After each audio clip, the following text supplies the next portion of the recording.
Jared Polin Frono's Photo.com, and welcome to another Adorama Picks Rapid Fire Critique, where we have 10 images from Mr. David O'Connell.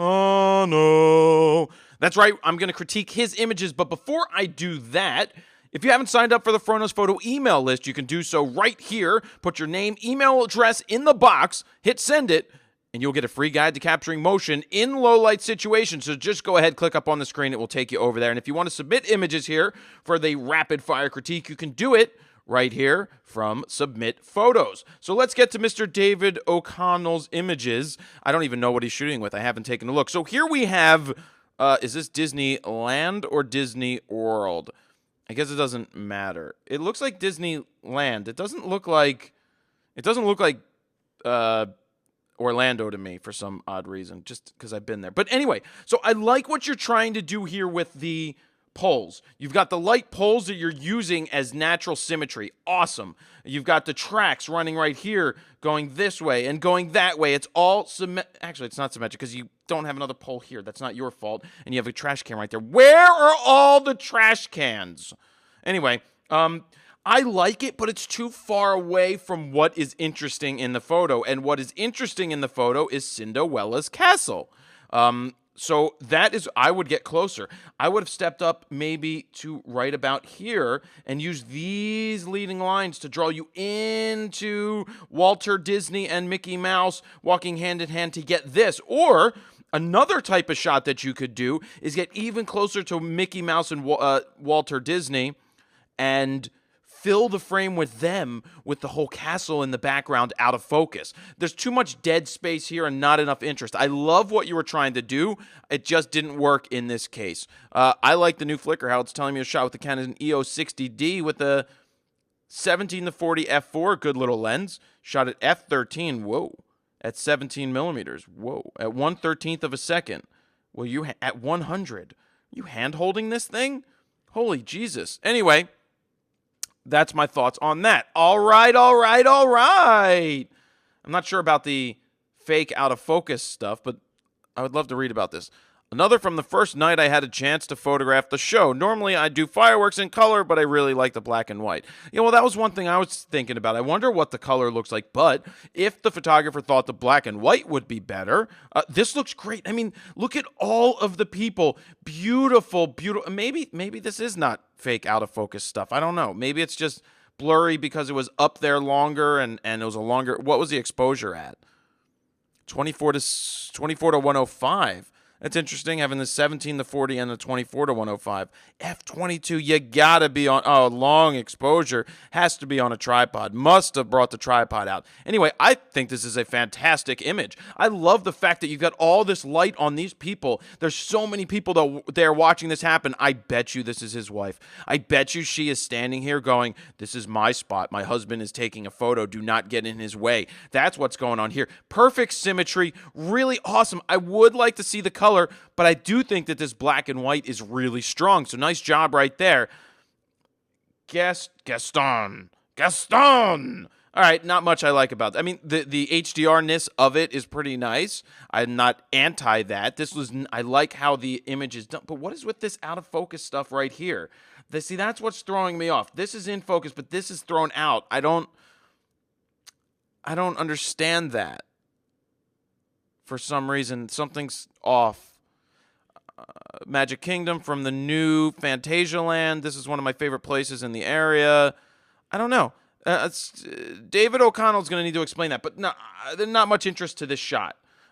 It's a nice image. It just doesn't grab me because it just doesn't have much interest to it. This is interesting. Oh, neat. There's a person over here. Neat. I didn't see that. What do we got here? 5'6". With the 70-200 2.8, all right, at least then you don't have the f4 there. This is cool. This would be a cool black and white, but I do like the processing of it. I like how it all leads you. This is called leading lines. These lines led me to the person sitting over here. What is the context behind this? I'm sure I could go read it up here and get the context, but I'll save that for you guys.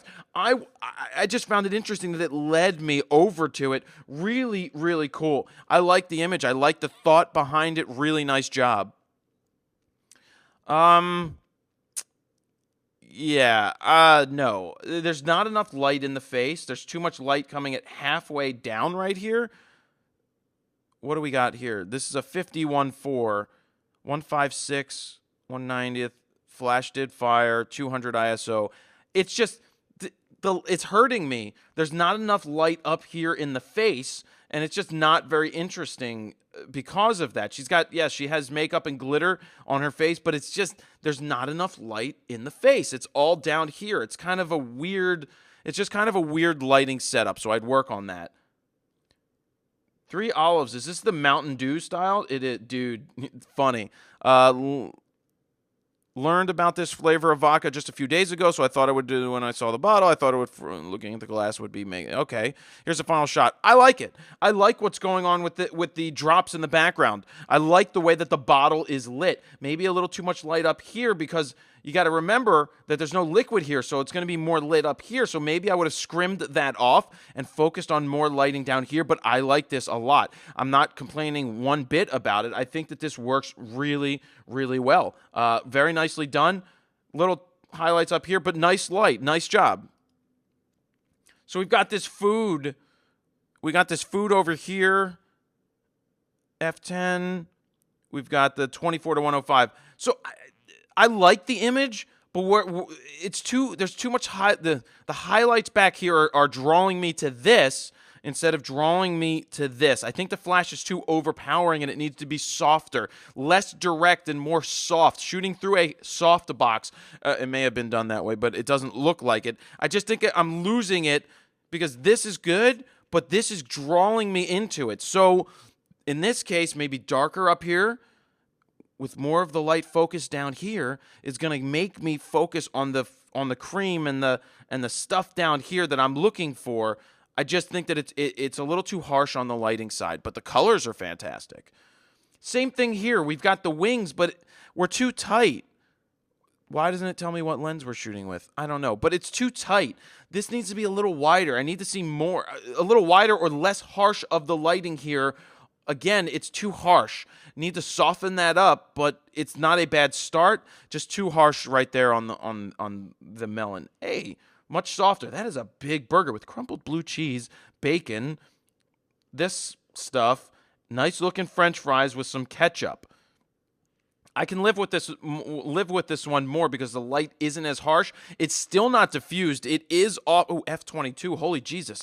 It's off at a distance. You can see that the light is further back because it's not as harsh, but I can still see that it's not soft, but it's a lot better. So it's a better image because the focus is on this burger, even though it looks dry, and the fries. And that's important when it comes to shooting food, is that it looks appetizing. That's kind of the reason why they have stylists that just do food styling, because they make it look mouthwatering and appetizing.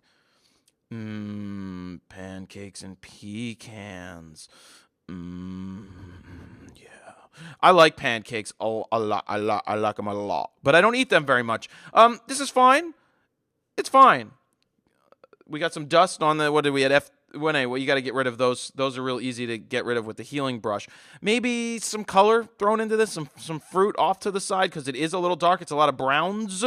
But it's a perfect advertisement. It would sell me on the pancakes. I probably wouldn't get the pecans, but this absolutely would have sold me because they look light and fluffy and tasty. McGuerson, with nice maple syrup. And by the way, it's syrup. It's not syrup. It's not roof. It's not crick. It's creek. C-R-E-E-K, creek. I just heard somebody say crick the other day, and it's not a crick. C-R-E-E-K. Creek. Anyway, so that is an Adorama Picks rapid fire critique of RFC David O'Connell's work. Nice job. This one is solid as can be, the black and white. Love the one over here at that high school. Love the 3 Olives or whatever it is. And there's just some changes to make to the others, but great start. This is another Adorama Picks rapid fire critique. If you want to check out and get your own in there, go over to fronosphoto.com, click on submit photos, and you can maybe get yours critiqued by me. But keep in mind, I get hundreds of these a week and only do maybe 50 of them a year. But keep trying, keep updating them, and you never know, maybe I will critique your work next. Jared Polin, FroKnowsPhoto.com. See ya. Oh, you'd like to see some more critiquey McCritiquersons, you say? All right, click up on the screen. There's some more for you to check out. Maybe one, maybe two. I don't know how many I'm putting up there yet, but go ahead, click on it if you want to see another rapid-fire critiquey McCritiquerson by me. Or you could just subscribe here on YouTube. Click down below. That's always a good thing to do. All right, enjoy.